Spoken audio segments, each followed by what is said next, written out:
Welcome to குண்டு Indian. Restaurant ஸ்டைலில் பன்னீர் கறி எப்படி செய்யலான்னு பார்க்கலாம்.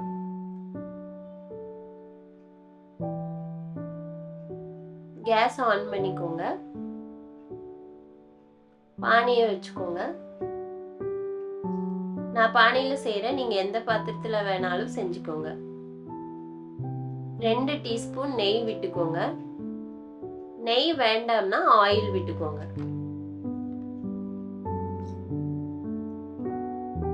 நெய் சூடானதுக்கு அப்புறம் 1 டீஸ்பூன் மிளகாய்த்தூள், 1/2 டீஸ்பூன் மஞ்சத்தூள், தேவையான அளவு உப்பு போட்டுக்கோங்க. 1/4 டீஸ்பூன் உப்பு போட்டிருக்கேன்.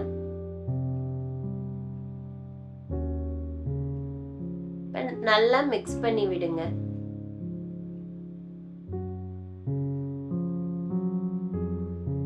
மிக்ஸ் ஆனதுக்கு அப்புறம் பன்னீர் 200 கிராம் எடுத்து சின்ன சின்னதா கட் பண்ணி ஆட் பண்ணிக்கோங்க.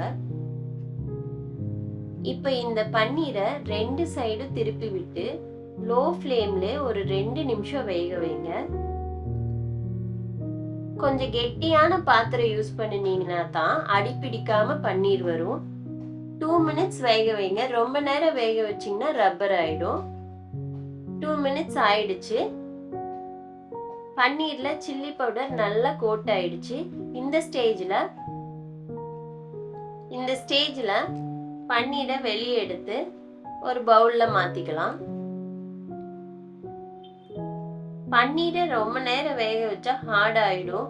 அதனாலதான் நம்ம சீக்கிரம் எடுத்துடணும்.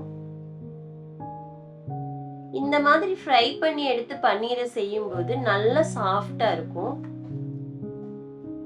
பவுல்ல போட்டதை ஒரு சைடு நம்ம வச்சிருவோம். அதே பாத்திரத்துல 2 பெரிய வெங்காயம் பொடியா கட் பண்ணி ஆட் பண்ணிக்கோங்க. வெங்காயம் அதிகமா சேர்த்தா நிறைய கிரேவி கிடைக்கும். வெங்காயம் நல்லா வணக்குங்க. இந்த ஸ்பைசஸ் எல்லாம் ஆட் பண்ணிக்கோங்க. பட்டை சின்ன துண்டு 1, ஏலக்காய் 2, சீரகம் 1 டீஸ்பூன், பிரியாணி இலை 1, நட்சத்திர சோம்பு 1, கிராம்பு 3 இதெல்லாம் சேர்த்துக்கோங்க. சேர்த்து நல்லா வணக்கி விடுங்க. வெங்காயம் நல்லா வணங்கி வரணும். ஸ்டவ் லோ ஃப்ளேம்லயே வச்சுக்கோங்க.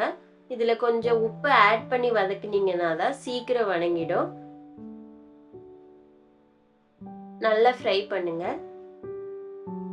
வெங்காயம் நல்ல கலர் சேஞ்ச் ஆனதுக்கு அப்புறம் இஞ்சி பூண்டு பேஸ்ட் 1 டேபிள் ஸ்பூன் ஆட் பண்ணிக்கோங்க. அடுப்பு லோ ஃப்ளேம்லயே வச்சு நல்லா வணக்கினீங்கன்னா தான் இஞ்சி பூண்டோட பச்சை வாசம் போகும். பச்சை வாசம் போனதுக்கு அப்புறம் இதுல 1 டேபிள் ஸ்பூன் கடலை மாவு ஆட் பண்ணிக்கோங்க. எண்ணெயிலே கடலை மாவு நல்லா வறுபடணும். அது வரைக்கும் நல்லா ஃப்ரை பண்ணுங்க. 2 மினிட்ஸ்ல லோ ஃப்ளேம்ல வச்சு ஃப்ரை பண்ணுங்க.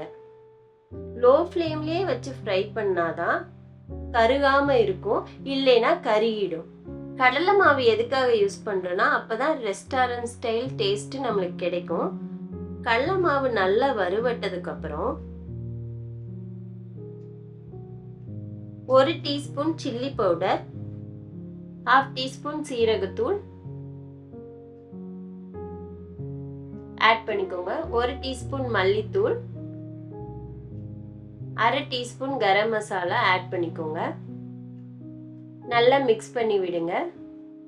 இந்த பவுடர் எல்லாம் ஆயில்ல நல்லா ஃப்ரை ஆகணும். அடுப்பை எப்பவுமே லோ ஃப்ளேம்ல வச்சு செய்யுங்க, இல்லைன்னா கருகிடும். தயிர் 3 டீஸ்பூன் ஆட் பண்ணிக்கோங்க.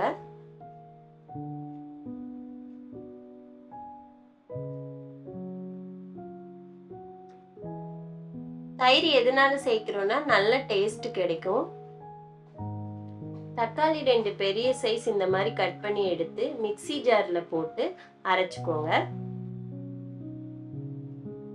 அரைச்சு தக்காளி பேஸ்ட்டை ஆட் பண்ணிக்கோங்க. தக்காளி அரைக்கும் போது நல்ல பேஸ்டா இருக்கணும், கட்டி கட்டி இல்லாம நல்லா அரைச்சு எடுத்துக்கோங்க. இதையும் நல்லா மிக்ஸ் பண்ணி விடுங்க. தக்காளி நம்ம வதக்காம அரைச்சதுனால பச்சை வாசம் போற வரைக்கும் வதக்கிக்கணும். இதுல கடலை மாவு சேர்த்து ஃப்ரை பண்றதுனால நல்ல ஃப்ளேவரும் திக்னஸும் இருக்கும். இப்படி செய்யும்போது ரெஸ்டாரண்ட் ஸ்டைல்ல கிடைக்கிற மாதிரியே இருக்கும். எந்த இன்கிரீடியண்ட்டும் மிஸ் பண்ணாம இந்த மாதிரி செஞ்சா ரெஸ்டாரண்ட் ஸ்டைல்ல கிடைக்கிற மாதிரி நம்மளுக்கும் இந்த டேஸ்ட் கிடைக்கும். தக்காளியோட பச்சை வாசம் போயிடுச்சு. கிரேவிக்கு எந்த அளவு தண்ணி வேணுமோ அதுக்கு தகுந்த மாதிரி வாட்டரை ஆட் பண்ணிக்கோங்க. நான் 1 டம்ளர் தண்ணி ஆட் பண்ணியிருக்கேன். வாட்டரை ஆட் பண்ணதுக்கு அப்புறம் நல்லா மிக்ஸ் பண்ணி விடுங்க.